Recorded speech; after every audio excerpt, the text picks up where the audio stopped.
melihat regulasi yang ada, bahwa vaksin ini kan pertama buat nakes dulu kan, yang kedua vaksin kedua itu adalah TNI Polri, dosen dan yang lain-lain, PNS, dan tentu kita berharap di sela-sela itu nanti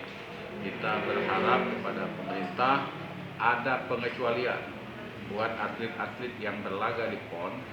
apalagi di Sumsel jumlahnya sekitar tidak sampai 200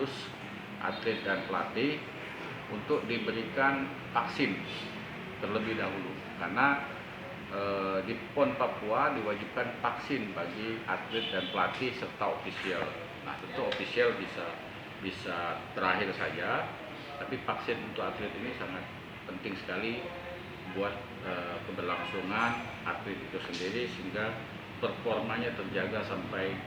bulan Oktober 2021. Memfasilitasinya baik itu secara beli sendiri ataupun nanti kita minta bantuan kepada gubernur lewat Dinas Kesehatan Provinsi Sumatera Barat.